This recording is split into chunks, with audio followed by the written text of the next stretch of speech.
ನಮಸ್ಕಾರ ಕರ್ನಾಟಕ, ಎಲ್ಲರಿಗೂ ಶುಭೋದಯ. ಇವತ್ತಿನ ವಿಷಯ ಏನಪ್ಪ ಅಂದರೆ, ದರ್ಶನ್ ರವರು ಸುಮಾರು ಒಂದು 50 ಸಿನಿಮಾ ಮಾಡಿದ್ದಾರೆ. ಒಂದಷ್ಟು ಹಿಟ್ಟು ಫ್ಲಾಫು ಬಿಟ್ಬಿಡಿ, ಏನಪ್ಪ ಅಂದರೆ ಕನ್ನಡಕ್ಕೆ ಒಂದು ಕನ್ನಡ ಚಿತ್ರರಂಗಕ್ಕೆ ಒಂದಷ್ಟು ಕೊಡುಗೆ ಕೊಟ್ಟಿದ್ದಾರೆ.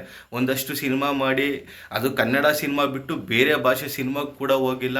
ಕನ್ನಡದಲ್ಲೇ ಕನ್ನಡ ಸಿನಿಮಾ ಮಾಡಿ ಕನ್ನಡತನವನ್ನೇ ಉಳಿಸಿ ಬೆಳೆಸಿ, ಮತ್ತು ಕನ್ನಡ ಬಿಟ್ಟು ನಾನು ಯಾವುದೇ ಸಿನಿಮಾ ಕೂಡ ಮಾಡಲ್ಲ. ನನಗೆಲ್ಲ ಕೊಟ್ಟಿದೆ ಕರ್ನಾಟಕ ಜನತೆ, ಕರ್ನಾಟಕನೇ ನನಗೆಲ್ಲ ಕೊಟ್ಟಿದೆ. ನಾನು ಯಾಕೆ ಬೇರೆ ಭಾಷೆ ಸಿನಿಮಾ ಮಾಡಲಿ, ನನಗಿಷ್ಟೇ ಸಾಕು, ನನಗೆ ಈ ಪ್ರೀತಿ ವಿಶ್ವಾಸನೇ ಸಾಕು ಅಂತ ದರ್ಶನ್ ರವರು ಎಲ್ಲ ವೇದಿಕೆ ಮೇಲೆ ಹೇಳ್ತಿದ್ರು. ತುಂಬ ಖುಷಿ ಆಗ್ತಿತ್ತು ನಮಗೆ. ಮತ್ತು ಏನಪ್ಪ ಅಂದರೆ, ಇವತ್ತು ಯಾರೋ ಒಬ್ಬರು ಬಾಯಿ ಬಂದಂಗೆ ಲೈವಿಗೆ ಬಂದು ಹೆಂಗಂದ್ರಂಗೆ ಬೈತಾರೆ, ಹೆಂಗಂದ್ರಂಗೆ ದರ್ಶನ್ ಬಗ್ಗೆ ಮಾತಾಡ್ತಾರೆ. ಸಿಕ್ಕಾಪಟ್ಟೆ ಗುರು, ಏನು ಅದಕ್ಕೆ ಒಂದು ನಾನ್ ಸ್ಟಾಪೇ ಇಲ್ಲ.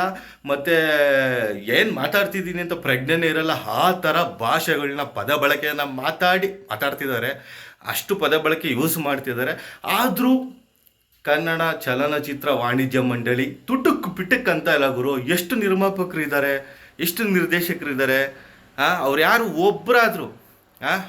ಒಬ್ಬರಾದರೂ ಧ್ವನಿ ಎತ್ತಿ ಒಂದು ವಾಣಿಜ್ಯ ಮಂಡಳಿ ಕಂಪ್ಲೇಂಟ್ ಆಗಿರ್ಬೋದು, ಬೇರೆ ಏನಾದರೂ ಆಗಿರ್ಬೋದು, ಇಲ್ಲ ಯಾವುದೋ ಒಂದು ಸೋಷಿಯಲ್ ಮೀಡಿಯಾದಲ್ಲಿ ಬಂದಾಗಿರ್ಬೋದು, ಈ ಥರ ಮಾತಾಡಬೇಡಿ ಅಂತ ಹೇಳ್ಬೋದಲ್ವಾ.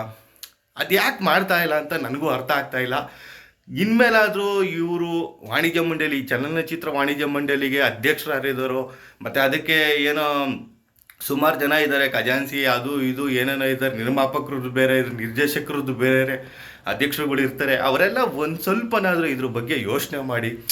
ಘಟನೆ ಬಿಟ್ಬಿಡಿ, ಇವಾಗ ಒಬ್ಬ ಮನುಷ್ಯನ ಬಗ್ಗೆ ಈ ಥರ ಎಲ್ಲ ಮಾತಾಡ್ತಾ ಇದ್ದಾರಲ್ಲ, ಅದ್ರ ಬಗ್ಗೆ ಮಾತಾಡಿ, ಧ್ವನಿ ಎತ್ತಿ ಒಂಚೂರಾದರೂ ಅಂತ ಹೇಳ್ತಾ, ದರ್ಶನ್ ಅಭಿಮಾನಿಗಳು ಆದಷ್ಟು ಈ ಒಂದು ವಿಡಿಯೋನ ಶೇರ್ ಮಾಡಿ.